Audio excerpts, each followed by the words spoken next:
Social మీడియాలో తన మతాన్ని ప్రచారం చేసుకోవడంలో తప్పులేదు. తన మతాన్ని గొప్పగా చెప్పుకోవడంలో తప్పులేదు. కానీ పరమత దూషణ చేయటం, పరమతాన్ని ద్వేషించడం, అలాంటి కామెంట్లు చేసినటువంటి సందర్భంలో ఎవరన్నా తప్పుబడితే ఎదురు దూషిస్తే అదిగో చూసారా ముస్లింలు దూషిస్తున్నారంటూ ఒక తప్పుడు ప్రచారం చేసే ఒక వర్గానికి నాయకత్వం వహించినటువంటి విజయవాడకు చెందిన మహమ్మద్ డానిష్, సోహైల్ బేగ్, మహమ్మద్ రహమతుల్లా ఈ ముగ్గురిని అంతర్జాతీయ ఉగ్రవాద సంస్థలతో సంబంధాలు కలిగి ఉన్న కారణంగా పోలీసులు ఇంటెలిజెన్స్ అరెస్ట్ చేయడం, విచారించడం, ఎన్ఐఏ దర్యాప్తు చేయడం చూస్తున్నాం.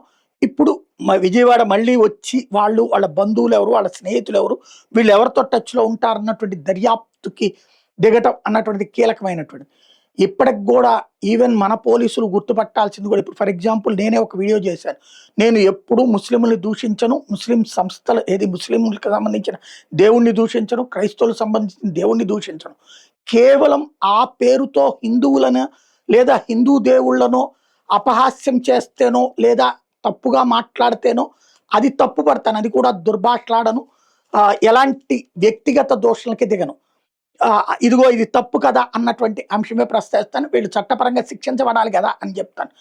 అట్లాంటిది ఒక్కసారి దానికే తప్పుడుగా మాట్లాడతా చెప్పేటటువంటిది కామెంట్లు చేసేటటువంటి కొన్ని వాళ్ళు ఉన్నారు. ఇట్లాంటి వాళ్ళందరూ కూడా అంటే రాడికల్ ఇస్లామిక్ స్వభావం కలిగినటువంటి వాళ్ళు.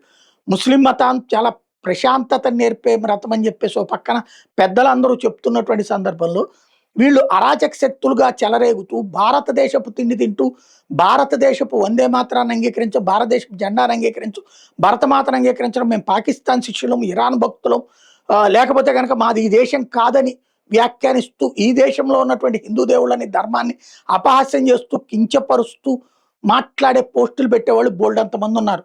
అట్లాంటి వాళ్ళని జాగ్రత్తగా కాన్సన్ట్రేట్ చేసి పట్టుకోవాల్సిన అవసరం ఉంది. వాళ్ళ వెనకాలన్న భావజాలం ఏంటనేది తేల్చాల్సిన అవసరం ఉంది.